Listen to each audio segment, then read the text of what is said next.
dusengera impanuka. n'ubushize narabibabwiye, impanuka ni nyinshi, ariko impanuka zo mbabwira ntabwo ziri muri ibyo bihugu njya nkunda kuvuga. impanuka ziri muri iki gihugu cyacu cy'u Rwanda. ikindi n'amazu gushya kw'amazu biracyakomeje, ariko ibyo byo tugomba gusenga Imana ikabikuraho. dusenge rero Imana y'amahoro iturengere, ikureho impanuka, ikureho no kugushya kw'amazu.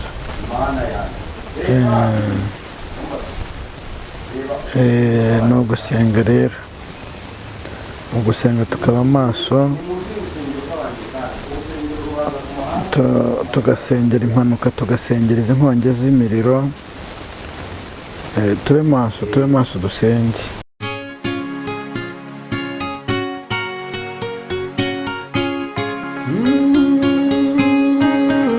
Emana we, Yesu we, ingoma yawe ni amamare.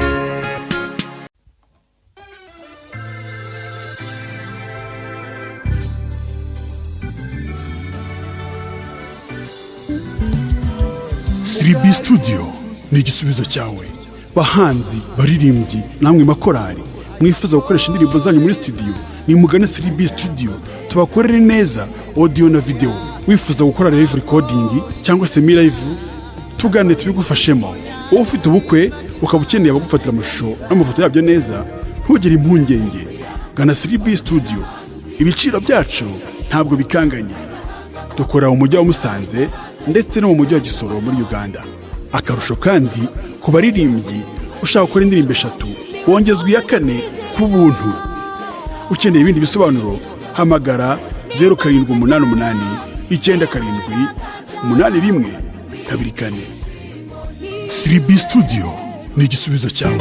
Tubasuhuze kandi tubifurize ibihe byiza. Umwuka wera w'Imana ubane namwe, kandi turifuza ko mwarengerwa n'Imana. Ubu turi kumwe rero, nyemerera ufata agatebe noneho ukurikirane ubu butumwa tugiye kukugezaho kuri uyu munsi wa none, hamwe n'umukozi w'Imana, nk'uko dusanzwe tubana ahangaha kuri Imana Irahari TV. Uraho neza mukozi w'Imana? Muraho. Yesu nashimwe. Yesu nahimbazwe. Amakuru y'iminsi? Amakuru turaho, turashima Imana. Imana yacu ihabwe icyubahiro. Ntabwo dutinda rero, reka ngusabe kugira ngo wongere wibwire abakunzi bacu ko harimo bakumenye, hari n'abandi bataramenya. Ese uyu muntu tubana yitwa nde? Cyane ko Imana igenda idufasha tukunguka abantu mu buryo bugiye butandukanye. Amazina yanjye nitwa Mugabe Eric. ni Mugabe Eric. Yego. Urakoze cyane Mugabe Eric.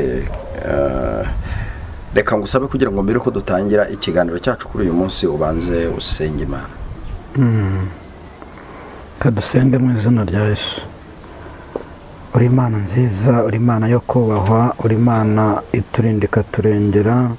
Mu izina rya Yesu Kristo rero tugushimiye ko mwami mwiza bwakiye amahoro tukatujije amasaha tugihumeka umwuka w'abazima, si ku bwacu ahubwo ni ku bwawe. Ngaho rero ururukubane natwe muri iki kiganiro, utugire neza tukugiraho umugisha. Uri kuri Imana yo kwizerwa, Imana yo kwiringirwa. Turaguhamagaye kandi ngo abakurikirana ibiganiro byacu nabo baho umugisha, kandi ikiruta byose ubagirire neza. Ngaho rero urukira kubana natwe, turasenze kandi turizeye ko utwumvishe, ni mu izina ryawe Yesu, amen. Urakoze cyane. Imana y'amahoro iguhereze umugisha, kandi iguhereze umugisha mwinshi kubwo kuturagiza Imana. Mbere na mbere Imana, naho ibindi byose tuzabyongererwa. Mukozi w'Imana rero, hanyuma amakuru y'imisi? Makuru ntabwo ari meza, ntabwo ari meza. Iyo utangiye gutyo bita bintera ubwoba. Ugera ubwoba, none se n'undi ubwoba ko butabura kuza. yesu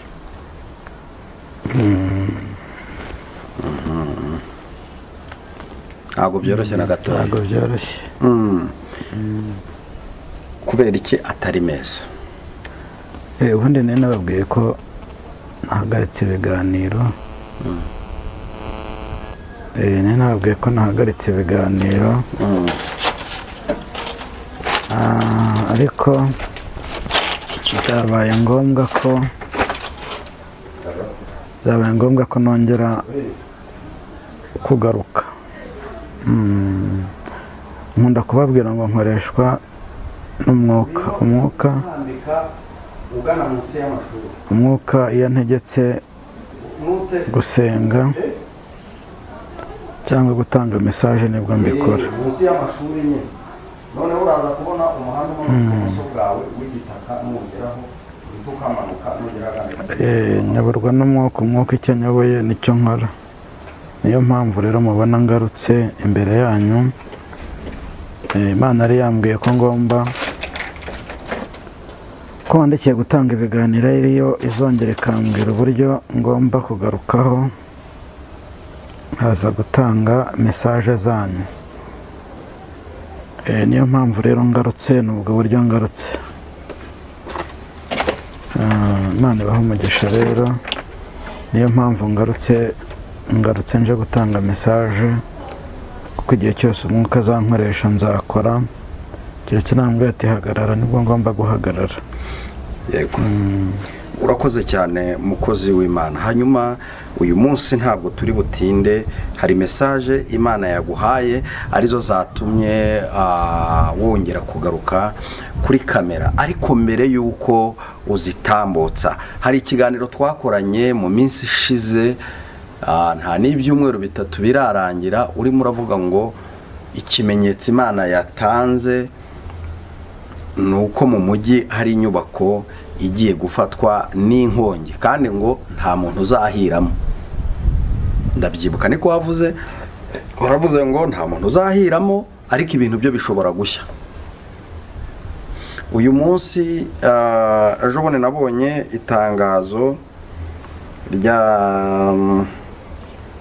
ryari ryaciye kuri Radio TV 10 rivuga ngo imwe mu nyubako y'imiturirwa izwi muri Kigali yibasiwe n'inkongi, polisi itabarana n'ingoga.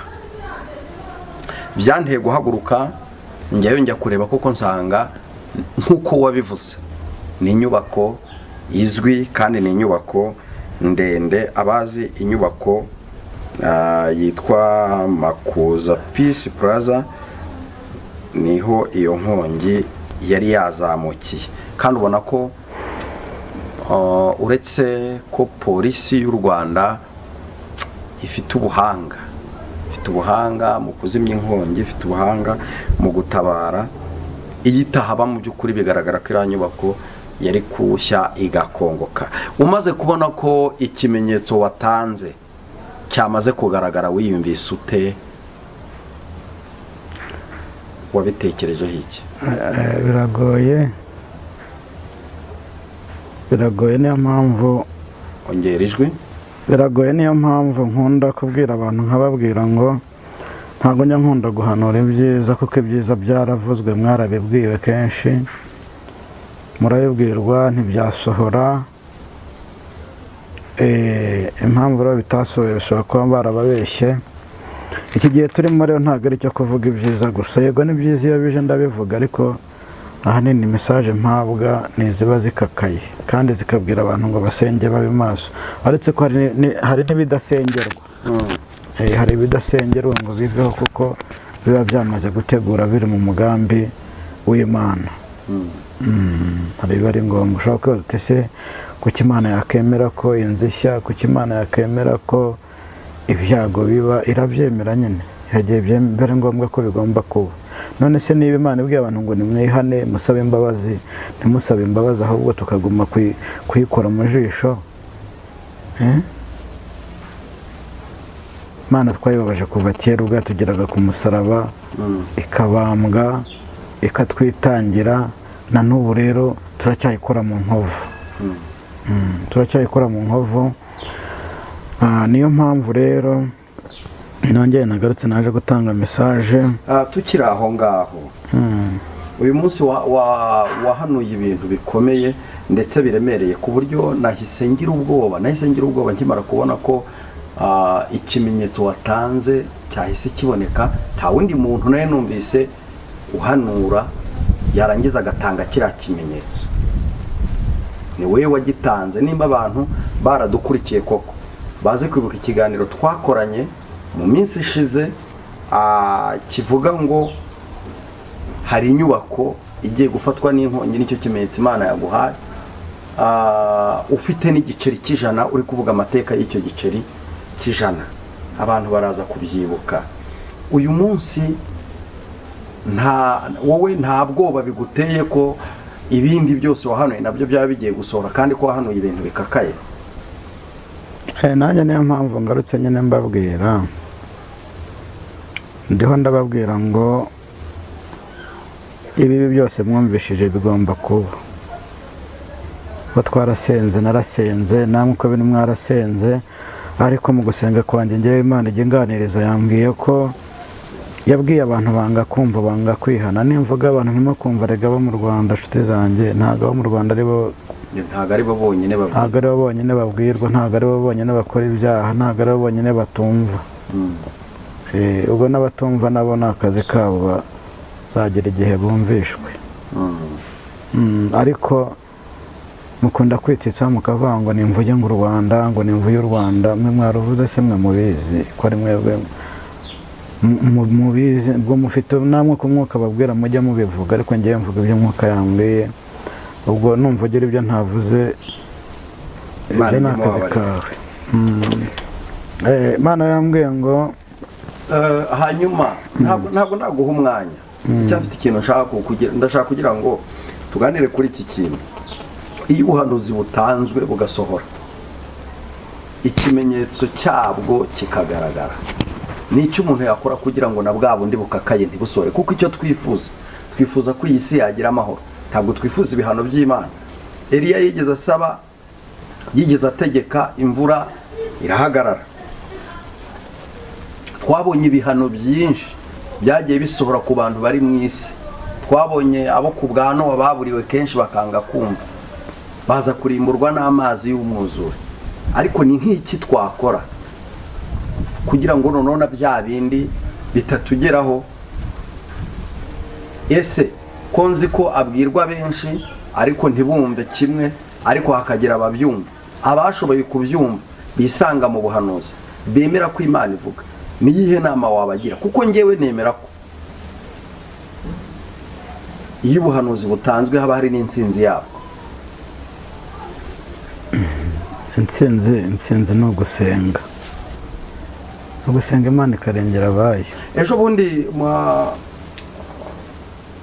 umusaza Meshake niwe watanze mesaje avuga ukuntu bagomba kuzenguruka imipaka igize igihugu, bakagenda basenga aho bageze bagasenga. Urumva we yarahanuye, ariko arangije atanga n'igisubizo gishobora guhagarika ibyaza. Wowe niki mu buhanuzi wahanuye ko bukomeye? Ese abanyarwanda bakora iki? Basenge bate? Uravuga ati basenge, ndabyumva, ariko umuntu wese arakubwira ngo arasenga. Noneho se ni gute? Kuko hari umwami wabwiwe ko agiye gutanga witwa Hezekiya, ngo amaze kubibwirwa arangije yigira inama yo guhindukira ngo arebe ivure. Bisobanura ngo yasenze mu buryo butandukanye n'ubwo yasengagamo. Niki twakora koko kugira ngo abantu b'Imana, yenda n'abari mu bindi bihugu, nibuza abanyarwanda tuba ba mbere bo kubafatira iby'iburyo? Mperaho rero ku byo mbajeje, icya mbere ntabwo ari abanyarwanda mbwira gusa, yego njye mbwira isi yose. Kuko isi yose ntago twese ariko abantu bose ariko badasenga, nta nubwo abantu bose ariko badakizwa, ariko Imana irashaka ko abantu bose bakizwa bari ku isi yose. Yego. Nimvuga rero nkavuga natanga mesaje ntitukumva u Rwanda gusa. Yego natwe turimo kuko turi ku isi, kuko ngo habwirwa benshi hakumva beneyo. Ari biriya bihugu navuze biri mu biyaga bigari, nabyo byakumva ko bigomba kugira gute, bigomba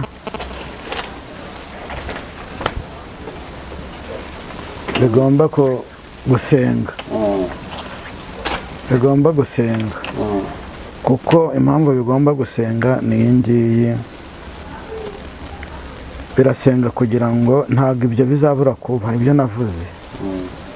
Ubushize twaravuze ngo ndiho ndabisengera, narabisengeye cyane, ariko igisubizo mfite nuko bitazabura kuba.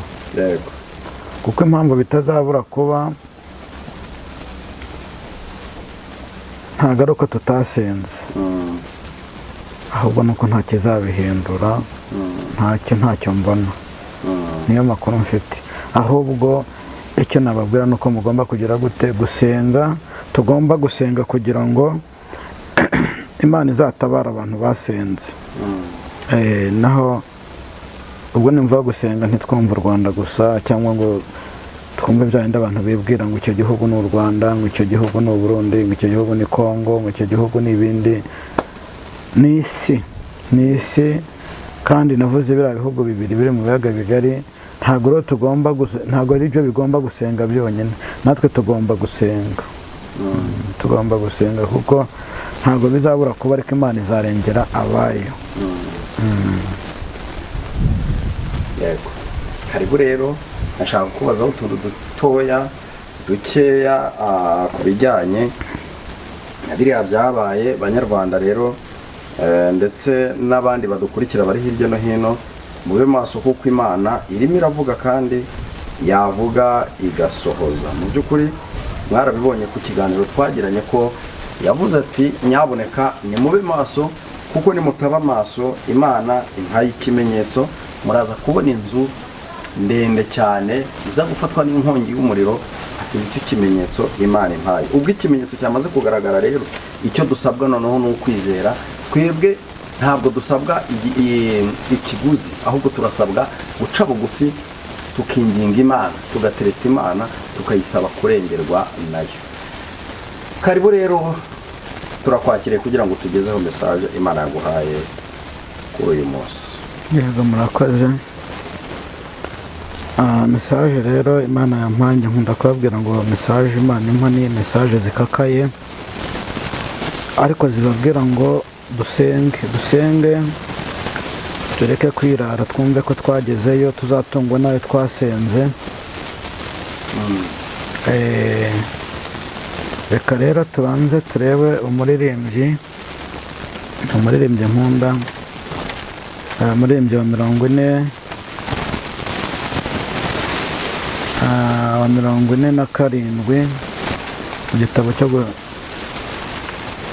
igitabo cyo mu ndirimbo z'agakiza, avuga ngo ni igihe gito intambara idashira, ku basenze ni igihe gito. Amena. Ni igihe gito intambara igashira ku bantu basenga. Niyo mpamvu nkunda kubwira abantu ngo basenge. Reka rero turirimbe indirimbo mu izina rya Yesu, tuyiririmbe nawe uradufasha.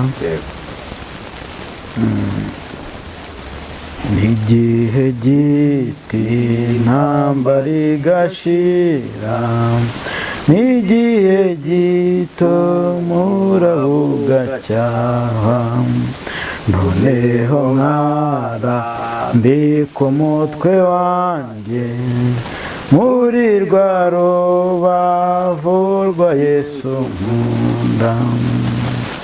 Mu ijuru ntihazagerayo ibyaha, nicyo gituma huzuye amahoro.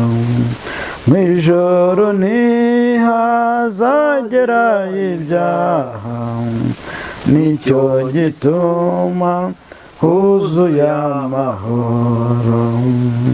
Umubabaro n'uw'igihe gito, ijoro naryo ni iry'igihe gito, ndirira kenshi muri iyi si ndimo, ariko nuko ntarabona Yesu.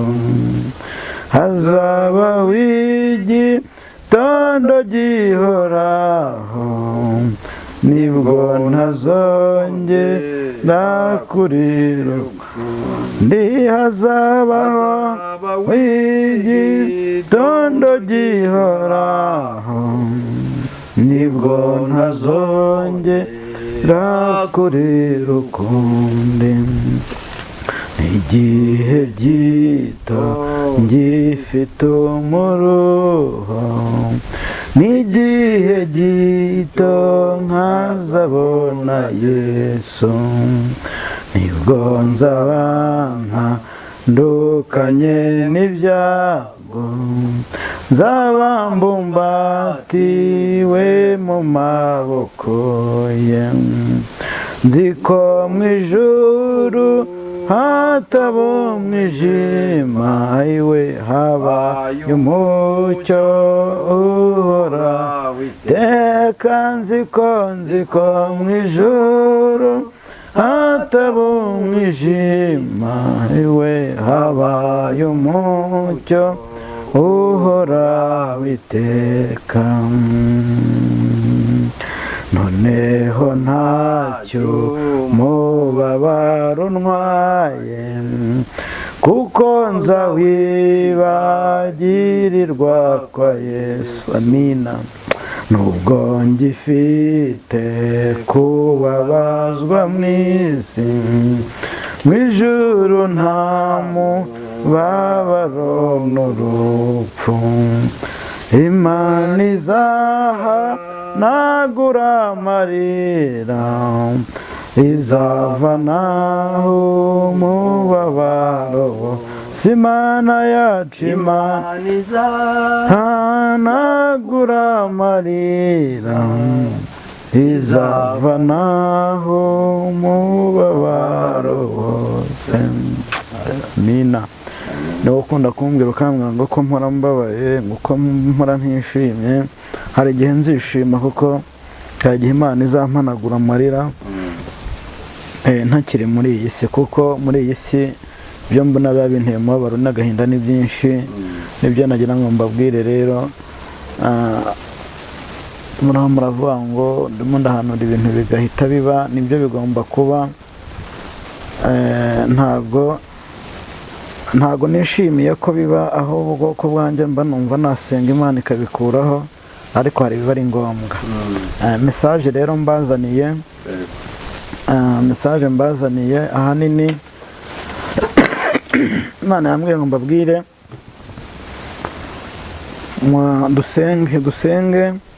dusengere impanuka. N'ubushize narabibabwiye, impanuka ni nyinshi, ariko impanuka zo mbabwira ntabwo ziri muri ibyo bihugu njya nkunda kuvuga.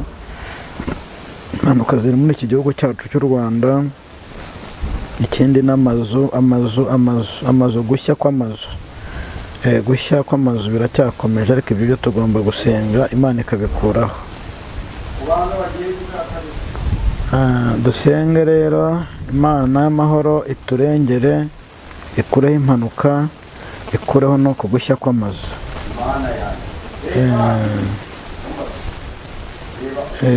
Ni ugusenga rero, ugusenga tukaba amaso, tugasengera impanuka, tugasengera izi nkongi z'imiriro. Tube maso dusenge. Yego. Indi message rero,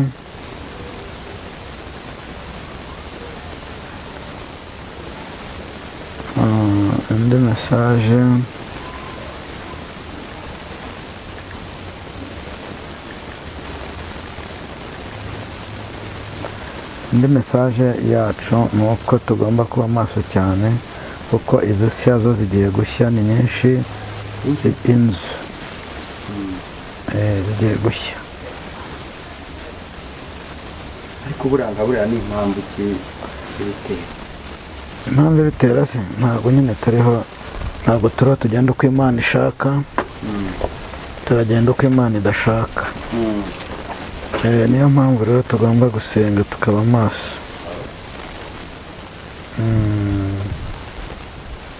Niyo mpamvu tugomba gusenga tukaba maso.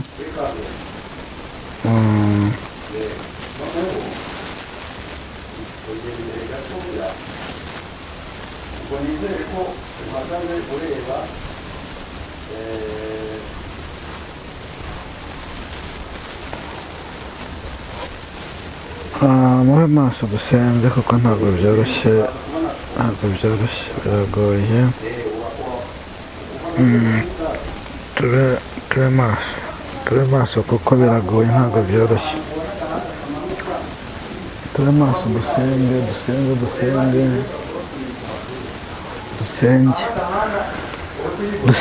Message rero ni nyinshi, ariko Imana y'amahoro iturengere. Njyewe icyo ndiho nkora ni ugusenga, kandi namwe musenge kugira ngo Imana iturengere, itugirire neza. Mube maso rero kugira ngo Imana y'amahoro iturengere. Duhagarareho.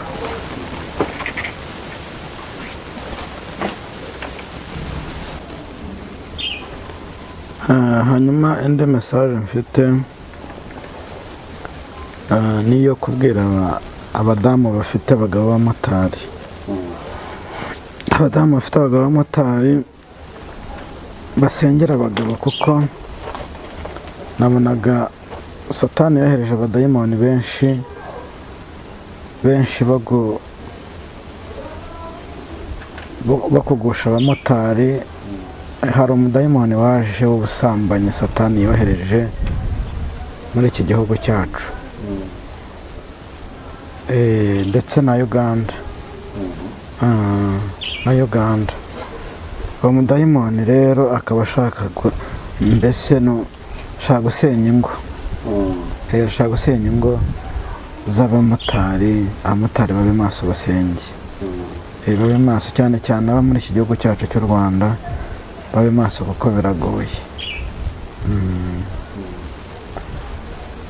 Babe maso rero, babe maso basenge, kuko nabonaga uwo mudayimoni ateza n'impanuka nyinshi. Abateza ubusambanyi bakabateza n'impanuka cyane, bagapfa bakabura n'ubugingo.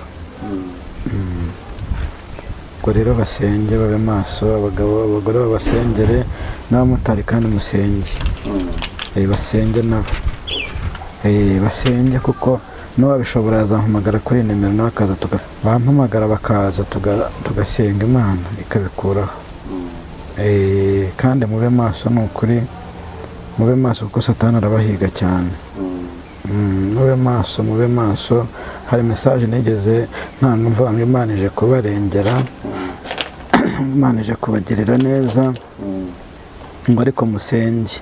Ubwo rero umva ntago gusenga ntago mwabyitayeho cyane, mwakomeje kugenda mubirereka mwigirira. Niyo mpamvu rero Satani yongeye bahagurukiye. Mube maso rero buriya, kuko iyo Satani yumvise ko Imana igiye kukugirira neza, nawe arongera agashaka ibindi bintu byinshi ahubwo bituma upfa cyangwa urimbuka vuba, ukenyuka. Niyo mpamvu rero ngira ngo mwashaka umwanya mwazampamagara mukaza tugasenga, ni karibu. Mwazampamagara tugashaka umunsi, tugahana umunsi, tukazahura tugasenga. Imana ibahe umugisha rero. Urakoze cyane. Hanyuma ubushize wari watanze message zirebana n'impunzi. Sinzi niba uyu munsi wa none warahagurutse nawe ngo ufate iya mbere mu gufasha bene data gusenga Imana. Narasenze rega, naho kuba byo bizaba nta kizabikuraho. Musenge kugira ngo Imana izarengera abantu basenze nabo, mbese no kwiyeza tugasenga. Ubundi Imana, amakuru mfite nuko Imana izaduhagararaho nidusenga. Imana izabahagararaho, Imana izaduhagararaho. Izo mpunzi nabonye muri ibyo bihugu, ariko nimvuga ngo izaduhagararaho, mujye mwumva ko hari n'Abanyarwanda bariyo. ese dusengera abari muri icyo gihugu gusa, abanyarwanda bo rero tube kubasengera, nabo rero basenge, Imana izaduhagaraho. Niyo mpamvu iyo numva umunyarwanda uri ahandi nanjye mba numva ari jyewe uriyo. urakoze cyane kuri mesaje utambukije. Niba nta kindi wongeraho, reka ngusabe kugira ngo usenge Imana. Icyo nongeraho ni uko abantu bagomba gusenga, nta kindi. Ni ugushirika ubute tugasenga. Gusenga nta saha bigira, gusenga nta pose bigira, gusenga umuntu igihe cyose umuntu arasenga, nta konje iba mu gusenga. Rero dusenge kugira ngo Imana izaturinde, iturindire abaturanyi, iturindire abavandimwe. Ni icyo ngicyo nakongeraho. Ikindi reka dusenge rero mu izina rya Yesu. Nimero yo nayivuze ni yayindi, ni 0782 966 947. Karibu n'isengesho. Mana nziza, Imana ishoboye byose, turagushimye, turaguhimbaje ko wabanye natwe, tugushimiye kugira neza bugacya bukira. Kandi Kristo ijambo ryaratubwira ngo abazi Imana yabo bazakomera. Turakuzi rero Mwami, turigirire neza, tukugireho umugisha, kandi urengere ibi bihugu bitandukanye biri mu biyaga bigari. Urinda abawe Kristo, bahagarareho. Tuzagushimira ko wabikoze neza. Ngaho turasenze kandi turizeye ko ubikoze, ni mu izina ryawe Yesu, amen.